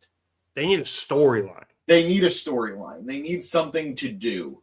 And it's probably going to be killing the Outrunners. And you know what? I'm okay with it. I don't want to be rude. I'm very happy for anybody who gets over, and I get the appeal.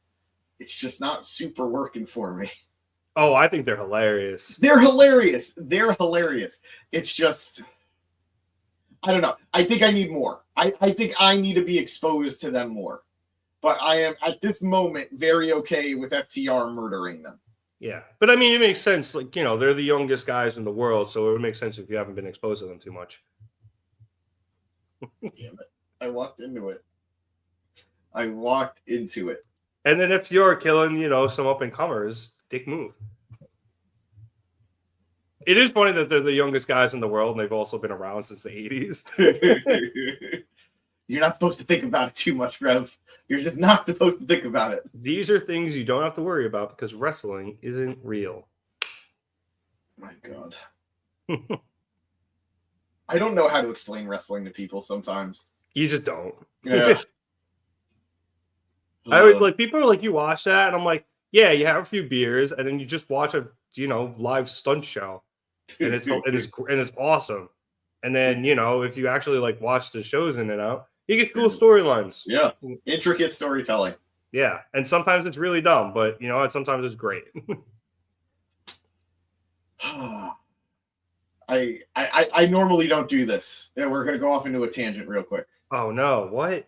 If only we had something to warn people. What? There you go. I normally don't do this. I like to keep these things to myself. But earlier this week, I got to meet The Rock. We saw that on Instagram. If you follow us at Mark It Down Pod on Instagram. And I have been wanting to meet The Rock since I started watching wrestling, which at this point, scary to think about, has been 23 years. I started watching wrestling 23 years ago, and it is because of The Rock. And to think that one guy had such an impact on me as a person, and I would not be on this podcast if it wasn't for The Rock. What's wrong? If you think of that, what that one guy did, imagine all the impact the Outrunners have had throughout their career. God damn it, man. I was trying not to because you're saying this big serious thing. But No. It's not serious. It's not serious. But Jesus Christ, it's right there. I am Team FTR. But it's crazy to think the impact wrestling has had on me, and it's because of one man who got the ball rolling. And obviously, there are other people that are just as important to me in terms of wrestling. But wow, and I can't even explain half the things The Rock has done to people. There are certain promos where maybe he was imitating other languages that we would all like to forget. But it's really cool to think someone like the youngest guys on the roster could have had such an impact on people like The Undertaker early in his career. I'm doing my best to go with the bit. I'm doing my best here. But love wrestling, people. Sometimes it lets you meet The Rock. That's the moral of the story. And sometimes it introduces you to the President of the United States. Hey, if that's our president, I'm sure anything The Rock said back in the day is good and fine now. I was at the WrestleMania where he was, Battle of the Billionaires. Was I? Actually, I don't know if I was. Did Vince get his head shaved? Yeah, I don't remember if I was at that one or if I watched it on TV. They blend in after a certain amount of time. That is the most privileged thing you've ever said. Oh, I know what I'm about. I know what I'm about. They blend in after a certain amount of time. What WrestleMania was that? I do not recall. It wasn't a great one. That I remember. I know it wasn't 8. It wasn't 7. It was 23. Yeah, I was gonna say it wasn't. Yeah, that makes sense. 23. All right, it was one before I started going. Okay. It was the last one before I started going. Where was that one again? 23? Michigan, Detroit. Oh, Ford Field. Yeah. Yeah. The Silver Dome, brother. Leave that bit to the Outrunners. But all right, I guess that was Dynamite. Yeah. As we said at the top of the show, this was like a middling episode. There was some good wrestling, as we mentioned, Swerve versus Leo Rush. The main event, Kings of the Black Throne against FTR. There was even a couple of good segments here. I thought the stuff with the Death Riders and Orange and the Conglomerate and everybody was pretty good. Even though it wasn't what it was built to be, it was still pretty solid. And that Julia Hart promo package is great. I'm so intrigued by all of that. That was honestly a big talk on Squared Circle and Twitter on Saturday when the first one came out. I imagine a lot of people are going to be talking about it again because she is a very popular character. And these are becoming very popular promos. But overall, like I said, middling show with a middling crowd just because that's weirdly how that Bridgeport crowd is. I can say that firsthand. I've only ever seen that place filled up 3 times. What were the events? The MAC basketball tournament. The 1 year they Fairfield hosted it because Fairfield University used to play their games in that arena. Okay. A Nets Raptors preseason game, and the Globetrotters. That's it. That's the only 3 times I've ever seen that arena filled to capacity. So you're telling me the Globetrotters are a bigger draw, brother? Yes. Oh, man. I mean, they've been around almost as long as wrestling. So, and those games actually aren't fixed. I did a deep dive on Globetrotter lore. It's fascinating. They're not from New York. Yeah. And they're not undefeated. No, they're not. Generals have won, I think, about 32 times or something. More. Is it? It's more now? Is it like in the 50s? I think it's a couple, low hundreds. Okay. But I'm talking over the decades-long run. Yeah, they've been playing since the 5th. I mean, fucking Wilt Chamberlain played for them, for fuck's sake. Yeah. They've been playing for a really long time. So have you ever? So you've seen the Globetrotters then? You were at Bridgeport for that? Yep. All right. Floor seats. Is that the only time you've seen the Globetrotters? Yes. Okay. At least in person. Would you rather, now as an adult, would you rather be in an audience where the Globetrotters lose, or would you rather see the Globetrotters win? I think it'd be wild to be like, I was at one of the Generals' losses. Right. Like, but you go to see the Globetrotters win. Like, that's Yes. the point. But Yeah, if it's you like were going to the there, circus, yeah. it'd be one of the best stories you could ever tell. Yeah, I was there the day the Generals won. Yeah, but like, I'm not going to go to a Globetrotters game and be like, oh man, like they won. I'm rooting for the Generals. Oh, that's from a movie. Somebody like roots for the Generals. Oh, I can't remember what it's from. Like they just always root for the underdog, and like they have Generals gear and stuff. But like I would probably like go and like almost like ironically be like, hey, I'd like to see the Generals win this game, but yeah, I'm not going to be mad when they lose. Yeah, it'd be one of those things that would be fun to be there for, but it's not why I'm there. Yeah. I have to imagine it's almost kind of like when like Undertaker lost a streak, like seeing that type of thing where it's just like you're not expecting it and all of a sudden it just happens. I was there, pal, and let me tell you, not the same. I know, but like it's got to be so just out of left field, completely unexpected. Nobody goes to a Globetrotters game expecting them to even get remotely close to losing. It's crazy because it's been 10 years now. I vividly remember that 3 count. You weren't looking, right? What do you mean? I guess you were paying attention, but like I feel like most of the audience was like, oh, it's gonna be another kick out, and like everyone. Oh, we all expected a kick out, but yeah. I was watching. But like, I felt like a lot of people weren't, because the match was mad because Taker got that concussion, and everyone was just like, "Oh, okay, it's Taker. Like Taker's gonna win again." I mean, realistically, like it's not the match did go on for a while, even after the initial like concussion. It was long. Yeah, it was a long match. It was a long match. And it's not like Brock pinned him off of like an unexpected belly to belly or something. Like he hit an F5. It was like a third one. I'm of the belief that if a finisher is being hit and there's a pin, you don't always expect it to happen, but you pay attention. Sure. So I was 100% paying attention. And let me tell you, you could hear a pin drop in that arena. Yeah. It was a pin and Michael Cole. But like, I honestly, it always looked to me like people were like paying attention to like, oh, F5, like 1, 2, just kind of going along with it the same way you kind of go along with, a pinfall off of, a DDT. I was like 1, 2, and then wait, 3? So I don't know. That's the way I always read it. But back to Dynamite itself here. We got a little off track there. Us never.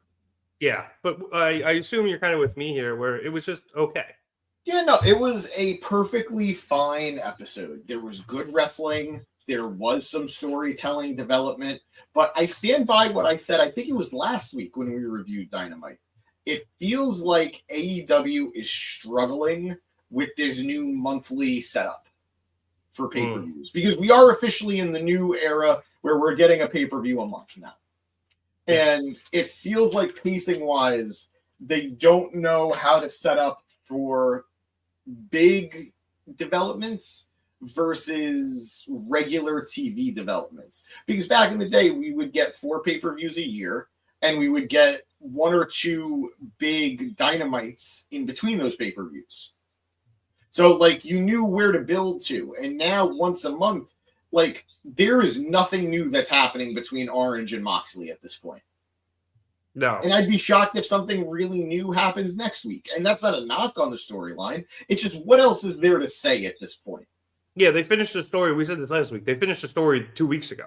Yes. So It should have ended with Chuck getting paralyzed. Yes. Yes, that should have been maybe 1 week after where Orange declares what he's going to do. Yeah. But that's basically it. And yet we're here a couple of weeks later and Orange is still chasing Mox. That's really what it is. And I don't know. I hope they could figure it out. I hope they could figure it out because pacing has always sort of, in my opinion, been one of Tony's weaknesses when it comes to booking. Everything always comes together well. Like at the pay-per-view, I'm sure everything is going to come together well. But it's the in-between that sometimes starts to falter. I think there's especially a big difference too now where Tony always has these like long, grandiose plans. And Tony is very good at long-term booking. Yes. We've seen that. But he was able to long-term book for 3 months to get to one pay-per-view. Yes. And I think he's in his head booking 3 months to get to one pay-per-view, but then realizes, shit, I also have to do good shit at this pay-per-view in a month, and then this one in 2 months, and then this, and then I could do like my big payoff or whatever it is. And I think what he's going to have to start realizing is you need to get, rising actions that hit an incremental point that are important, and then it, then kicks things into the next gear, which then kicks them into the next gear, which then kicks them into full gear. But boom, boom.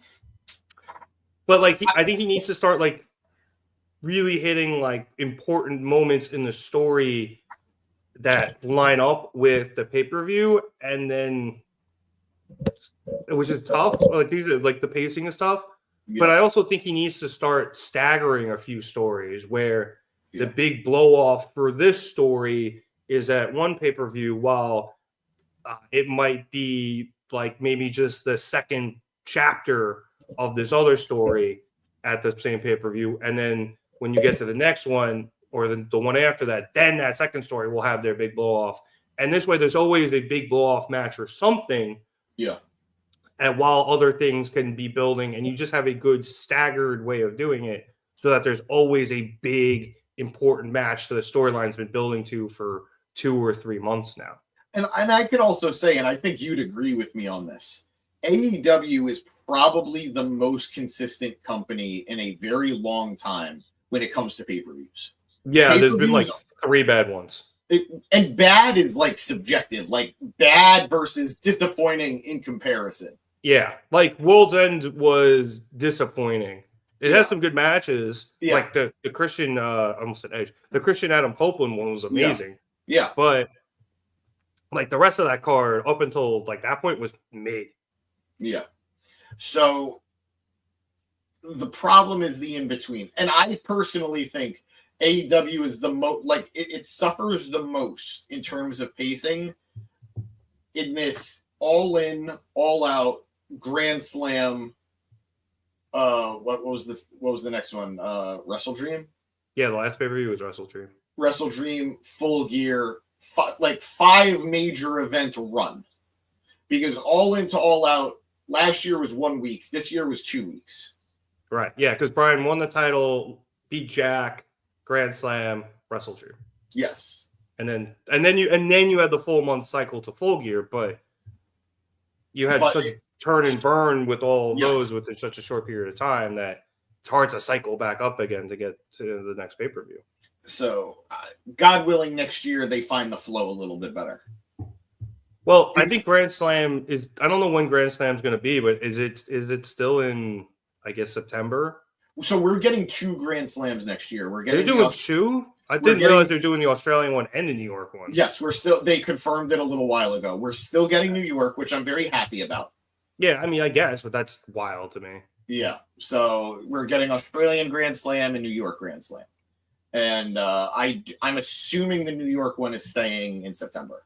Like I'd be surprised if they moved it to a different time for Australia to have that spot. Yeah. Also, too, I think it has to do a lot with the tennis. Yeah, because the U.S. Open finishes before that in, I want to say, August, but you don't want to fuck with the MLB playoffs in case they're going on, and then also too, tennis is pretty much wound down after the U.S. Open, so not as many people need that facility to practice or have smaller tournaments there or whatnot. But we're now seeing, like, I don't know if you saw the big development. I know it was talked about a little bit in some group chats, but apparently it's official. Ring of Honor is going to be running Final Battle out of the Hammerstein Ballroom. I've seen. And then they're also doing Collision there as well, I believe. Yeah, the next day. So exciting. Clearly, Tony is not afraid now to start running other venues in New York. So I don't know if that's going to build towards something very big eventually, but who knows how important Arthur Ashe will always be to AEW. Yeah. I mean, they said they wanted it to be there at Madison Square Garden, but that's also because they're not really running Madison Square Garden. Because they can't. Yeah, no, of course. But what I was going to say was, if you look at the Garden right now for WWE, they still run the Garden, but 9 times out of 10 it's a house show. Yep. So it could still be important, but maybe it's just they don't run the Dynamite as much or Grand Slam as much, whatever it is. So we'll end up seeing how all that goes. But hopefully Tony can really pull us in next week with a good Dynamite, because usually it's the Dynamite 2 weeks out of a pay-per-view that's amazing, and this one clearly fell short of what our usual expectations. So for anybody who says we don't criticize AEW, just watch this episode. Save the clip. Save the clip. We clearly didn't like it as much as we usually do. And watch. This is going to be the episode everybody else loves. Yep. All right. Yeah, we're going to go on Reddit and be like, everyone, this was great. Tony needs to do this more. 2 good matches and a solid vignette. Yep. All right. It was better than solid. Yeah, a really good vignette. Yeah. Oh, boy. All right. Well, I'm done trashing the show. So on that note, I love how our trashing, for us, this is trashing, but it's just minor complaints that we're like, but I still did like this. Yeah, no, it's constructive criticism. You know, we always say, like, we're going to call out things we were disappointed in, and frankly, it was the majority of the show. Yeah. None of it was particularly bad. No, not at all. Not at all. It also wasn't very good either, especially compared to the high standard we hold Dynamite to, because there have been such good Dynamites. Yeah. And we like everybody on this roster. Most everybody. But so long, Jake Hager. And well, so long to everybody else. So thank you so much for watching us here at the Mark It Down Podcast. We'd appreciate it if you liked and subscribed. If you liked the episode, lets us know that you like what we're doing and continue to do it. Well, we've continued to do it for almost 3 years now. So I guess you guys like something. And if you subscribe, you can catch all the rest of our shows here on the channel. Do we have a gym pack tomorrow, James? Yes. I apologize, guys. I've really been falling behind. Life has been really crazy, but I will be making the gym pack return tomorrow. Cool. So subscribe. You can watch Gym Pact for all of you who enjoy TNA. We've been doing a little bit more SmackDown Monday Night Raw with Matt running those things as this Bloodline feud builds up. So if you guys want to check that out and acknowledge Matt, you can go ahead and see that.